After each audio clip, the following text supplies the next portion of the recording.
Hello and welcome to the Coaching Crowd podcast with me, Jo Wheatley, and my friend and co-host, Zoe Hawkins. Hi everybody, good to be back again. And this week we are talking about how to build rapport, because rapport is a really important part of the coaching connection and the relationship that you build with your clients. And we often have questions around things like, how much of yourself do you share with your client? And how is the best way to build the relationship? So we thought we would share our thoughts and experiences on rapport building. So where would you like to start, Jo? I think I want to start with, this is something that you need to be conscious and intentional about, and you need to be prepared to unlearn and relearn how to build rapport in a healthy way, because each of us through our lives have learned how to build relationships with other people, but we've probably done that in an unconscious way.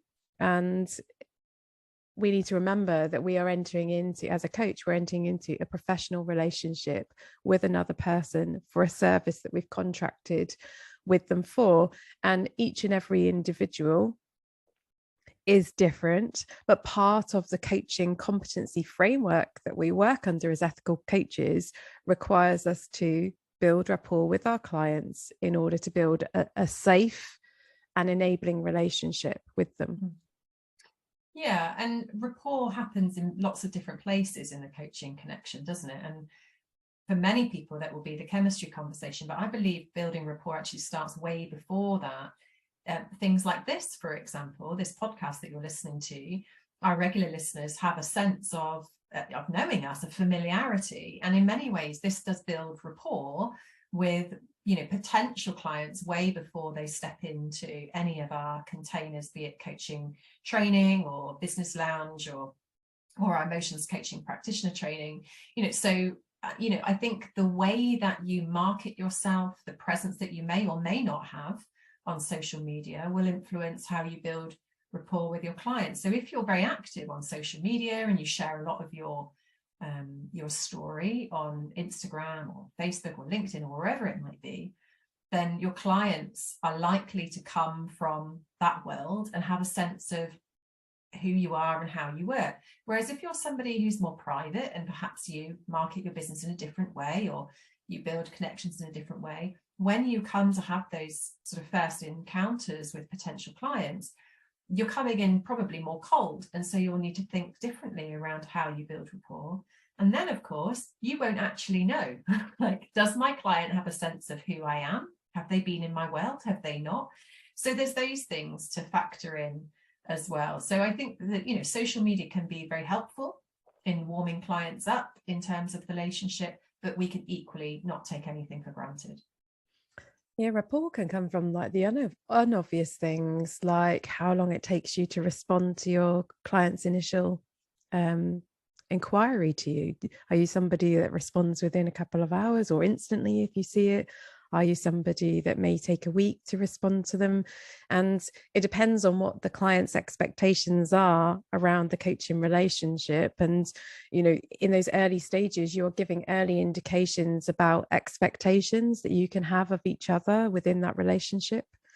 When it comes to the chemistry conversation that you mentioned, obviously it's a relationship of equals.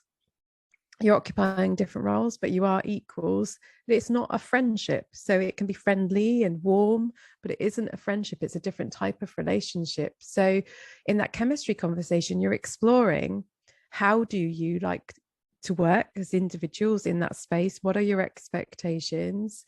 And letting the other person know what it is that you need in relationship. Now, the client may have a high level of understanding about their needs, or they might be at the beginning of their journey about their needs in relationship with other people. And if they are coming to coaching because they've got challenges in some of their relationships, and that's some of the areas that they want to work on, you might find that some of that shows up within that relationship. But rapport is built through tone of voice. It's built through body language, as well as obviously the words that we use. And it would be very easy for an individual to say, when the client is sharing their story with you about what's brought them to coaching, I totally understand.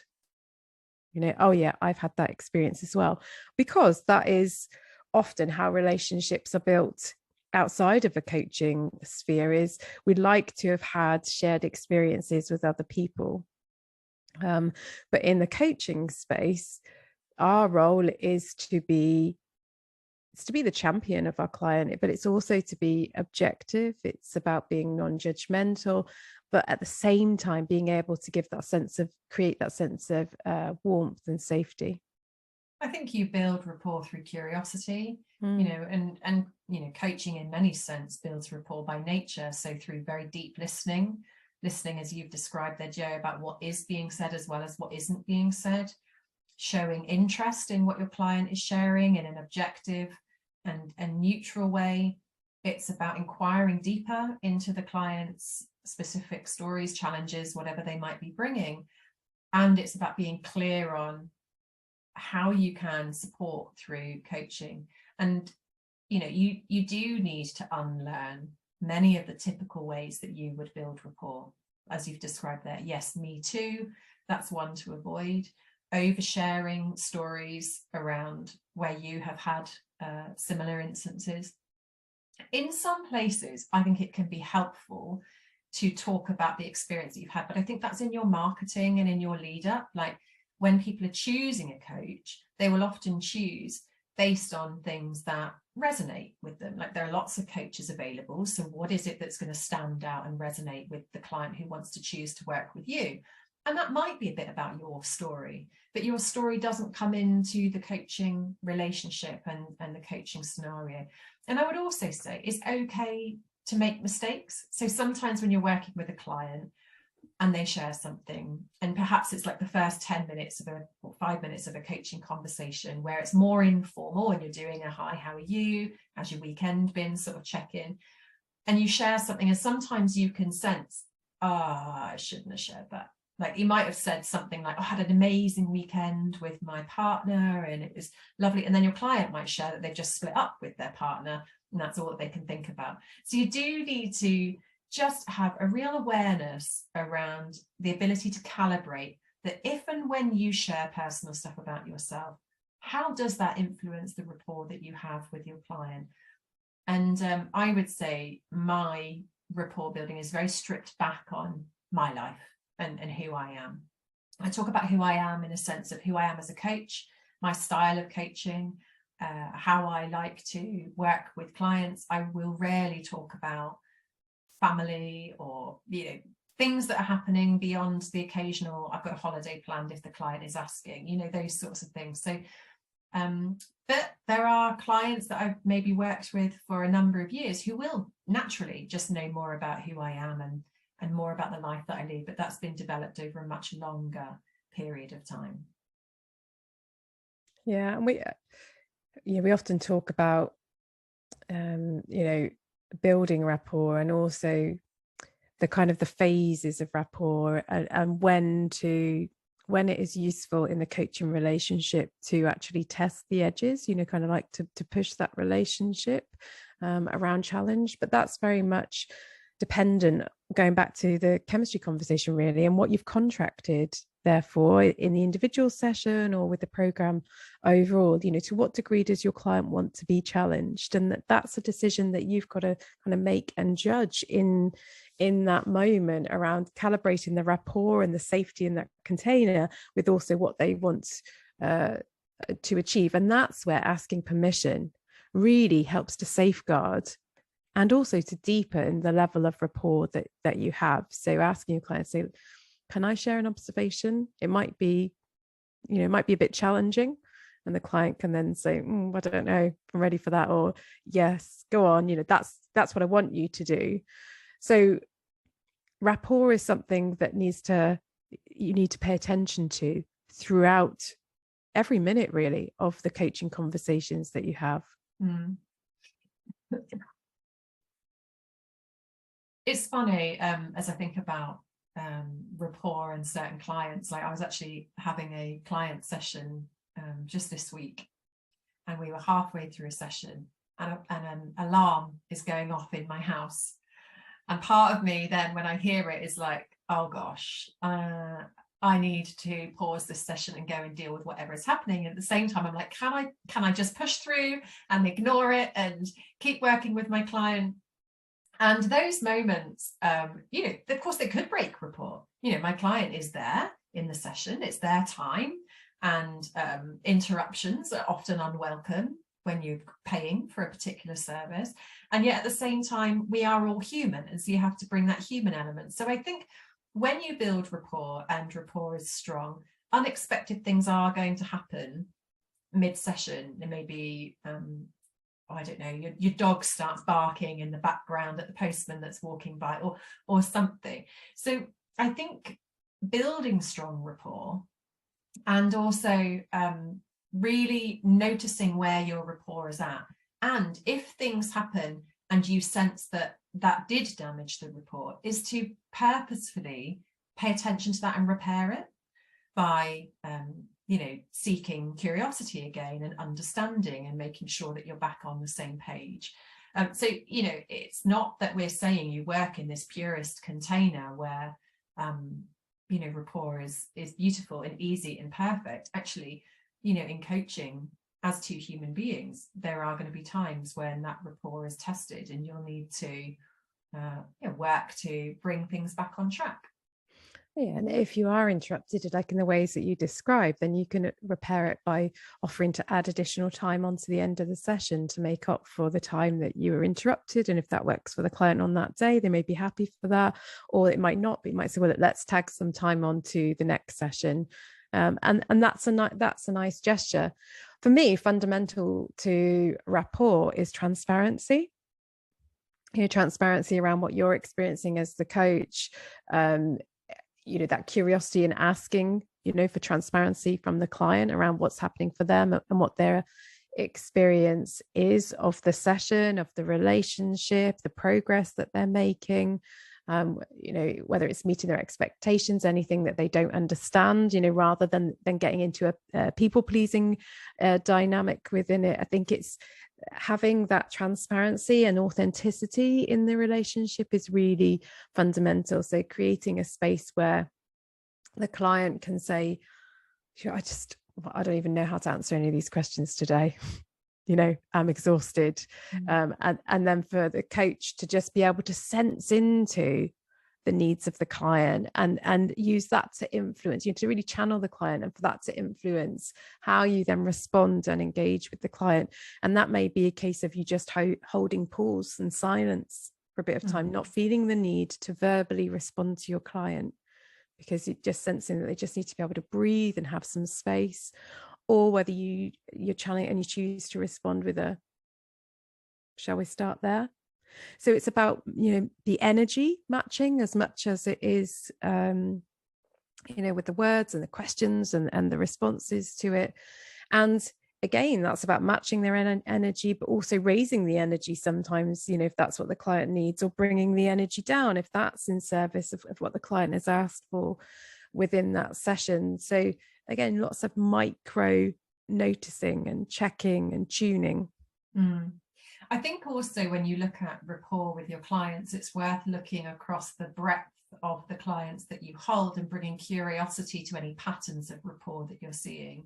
And supervision is a great place to explore the relationships that are forming or have formed with your client through a rapport lens. So you might find, for example, with one client, you're particularly jovial, jokey, lighthearted, and yet with another client, you know, you're more concerned about their coaching outcomes and their goals. And to bring curiosity to what is that about, you know, because there's some attachments forming in different relationships, or patterns starting to form, and you're actually falling out of objectivity in relationship with your clients. So I think supervision is a really important part of your rapport building skills and your reflective practice skills, to be able to notice what is happening with a client at any particular point in time. I want to bring another lens as well that's occurred to me as we've been talking, and it's also prompted by a training session that we had last night on our coaching qualification. It's actually about values, the session last night, but what popped up for me then it's about the relationship with ourselves. So when we talk about rapport, we're thinking about it in the rapport between coach and coachee. And what about the rapport that you have with yourself? You know, your inner champion or your inner saboteur, or if you want to look at it in terms of the different personalities or parts of your personality that you have. So as a coach, I think whether you call it grounding or just really tuning into, how am I in rapport with myself today? What am I doing actively to nurture that rapport, that inner alignment that I have? And what about it helping your client to explore, to, you know, how are they in rapport with themselves? You know, how are they in relationship in their own inner world? And I think that often opens, you know, a window or a door for the client into some of that deeper transformational work, and that recognition that we can give to the client, that we know that that exists and that there are things happening there, can again enable the rapport to really drop down deeper into another level. Yeah, and I think building on that, essentially what we're doing is helping our clients to get into rapport with themselves, right? And be able to notice what is happening within them in the different situations and scenarios that they find themselves in as they navigate their own lives and, you know, and outcomes that they're looking for from coaching. So I guess what we're saying is, like, there's no one way to build rapport with a client. There are obviously skills that you use, as Joe said, tone of voice, energy management, making sure that you are matching your client's language and pace as much as you can, bringing curiosity, deep listening, and making sure you pay attention to rapport throughout the coaching relationship, not just in the early days where you're building the relationship. And of course, that unlearning that we talked about. And ultimately, I think the more experienced you become as a coach and the more clients that you work with, the more skills you will build naturally through being able to build these helpful, objective, safe, psychologically safe places where clients can do the work that they need to do to be able to achieve their outcomes and goals. You know, I'm thinking about like a dashboard on a car, and thinking about rapport as being one of those dials that you look at, you know, in terms of the measurements around the relationship, because it's not all about, you know, has the client achieved their goal? That's not the only measurement of success in a coaching relationship. The level of rapport is one of those indicators just to keep, you know, looking at. When you're driving along, you don't look at your dials all the time, your speed all the time, but you are regularly looking at them. And I think one of the ways that we build not just build it, but nurture it and maintain it, because you can build it, but then if you let it go, obviously that rapport can drop off. But it's around consistency. So it's around congruency. And, you know, what you talked about in the beginning, say, was how people get to know you through your website or your online presence, or how they've met when they've met you regularly at an in-person networking event and so on, or even the recommendation that somebody else has given of you, so how they've described their experience with you.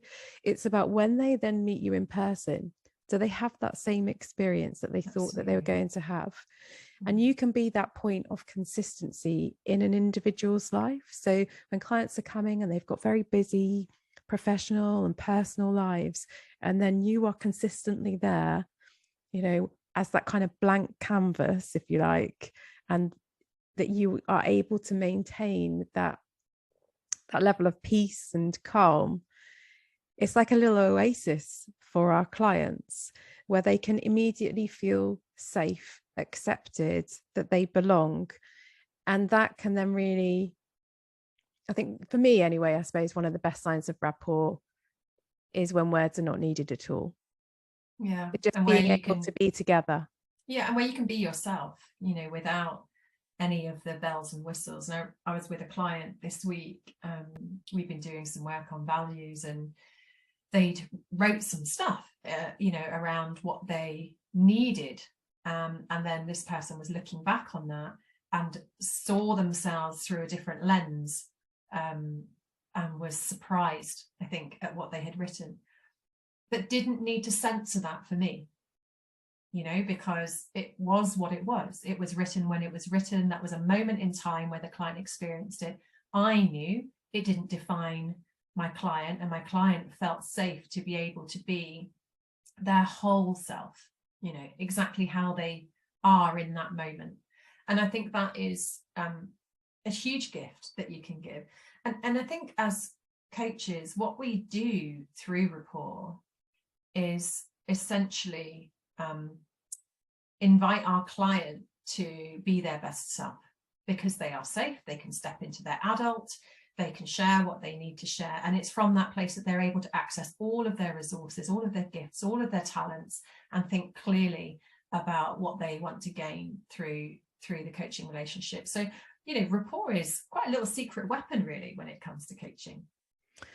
Yeah, and also in a way, through the other lens of the coach, is it's one of the things that sustains us to work with a number of clients. Now, learning also sustains me. So even if I'm working with a client and I feel like we have a rapport, but it feels very different to, you know, what I experience with other clients, the learning I get from that, the reflection, or taking it to supervision, you know, that also sustains me. So I see rapport as being able to serve us as coaches,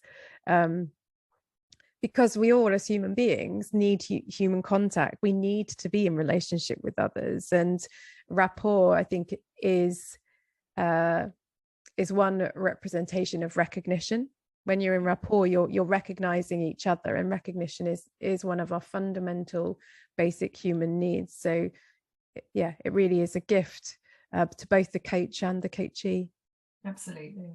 So if you've been inspired by our chat today and are looking at your own rapport building skills, you might want to come and join us in one of our trainings, either our coaching trainings for people aspiring to be a coach, or if you're a coach already, our emotions coaching practitioner training. And you can find details of both of those, where we've got programs opening throughout the year, on our website at igcompany.co.uk.